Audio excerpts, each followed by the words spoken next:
लोकतंत्र न्यूजमध्ये सर्वांचे स्वागत। तर जे लाडक्या बहिणीची योजना सरकारने सुरू केलेली आहे त्यामध्ये आता ई-केवायसी करणे प्रगतीपथावर आहे। ज्या लाडक्या बहिणी विधवा आहेत त्यांच्यासाठी कोणतंच ऑप्शन नाही, त्यांच्यामुळे त्यांची केवायसी करणे फार कठीण झाले आहे। यामुळे त्या लाडक्या बहिणींचे विधवा लाडक्या बहिणींचे हे जे अनुदान आहे 1500 रुपये बंद होणार आहेत। तर आपल्यासोबत उभाटा गटाचे तालुका प्रमुख प्रतापराव देशमुख शिवकर आहेत, तर आपण त्यांच्याशी बोला साहेब।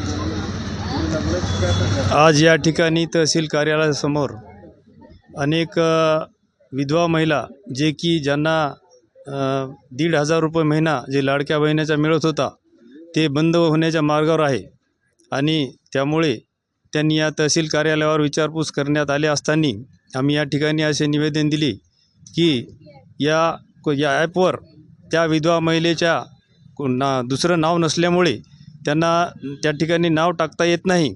तेव्हा सरकारने या विधवा महिलेला काहीतरी पर्याय व्यवस्था करून यांचे लाडक्या बहिणीचे जे 1,500 रुपये अनुदान आहे ते बंद करू नये आणि त्यांना पुढील अनुदान मिळण्यासाठी योग्य ते रीतसर या ठिकाणी कारवाई करून त्यांचे अनुदान चालू ठेवण्याचा प्रयत्न करावा। आणि तुर्तास जे आता समजा ई-केवायसी नाही केली तर ते अनुदान बंद होणार आहे, तर सरकारने ते बंद करू नये अशी आपली मागणी आहे। हो, सरकारने ते तुर्तास बंद करू नये किंवा याने ॲपवर असे ऑप्शन दिल्याशिवाय त्यांनी कोणतीही यांची लाडक्या बहिणीचे अनुदान बंद करू नये असे आम्ही या ठिकाणी निवेदन दिलेले आहे। खरोखरच साहेब तुमची जे सर्वच परिस्थिती अशी आहे की तालुक्यामध्ये जिल्ह्यामध्ये पूर्ण महाराष्ट्रामध्ये की विधवा महिलांसाठी काही ऑप्शनच नाही दुसरं आधार कार्ड जोडण्यासाठी।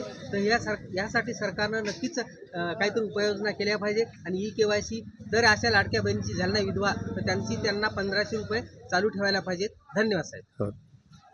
लोकतंत्र न्यूजमध्ये सर्वांचे स्वागत। आता सरकारने ज्या लाडक्या बहिणींना आतापर्यंत जे अनुदान दिलेलं आहे 1500 रुपये, तर त्यासाठी केवायसी करायची आहे।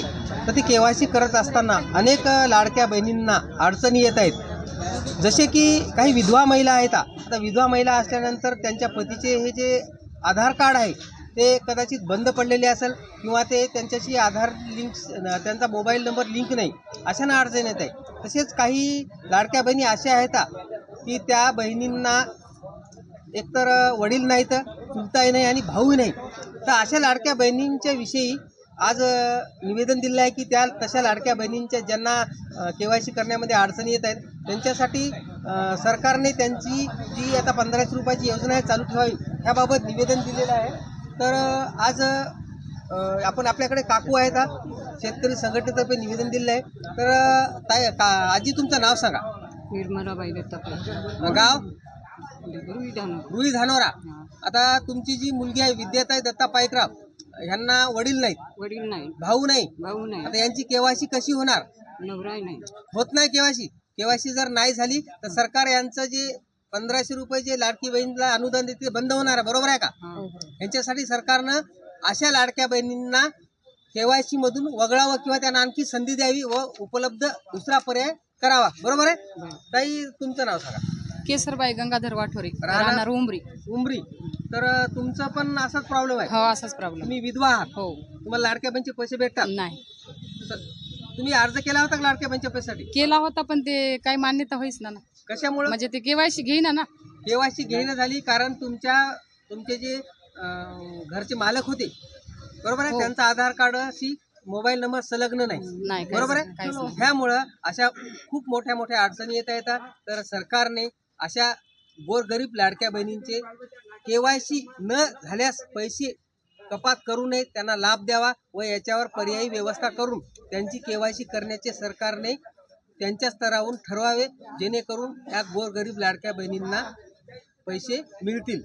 तर त्यांना विधवाबाईसाठी ई-केवायसी करताना विधवाबाईसाठी ऑप्शन द्यावे द्यावे सरकार। महिलांसाठी ई-केवायसी करताना त्यांच्या भावाचे किंवा त्यांच्या दीराचे किंवा त्यांच्या सासऱ्याचे ऑप्शन द्यावे, जेणेकरून विधवा स्त्रियांना ई-केवायसी करताना काही समस्या येणार नाहीत अशी या माता भगिनींची सर्वांची मागणी आहे। धन्यवाद, आपण बोललात, खरोखरच आपली मागणी रास्त आहे। ही मागणी आम्ही सरकारपर्यंत नक्कीच पोहोचण्याचा प्रयत्न करू। धन्यवाद ताई, धन्यवाद।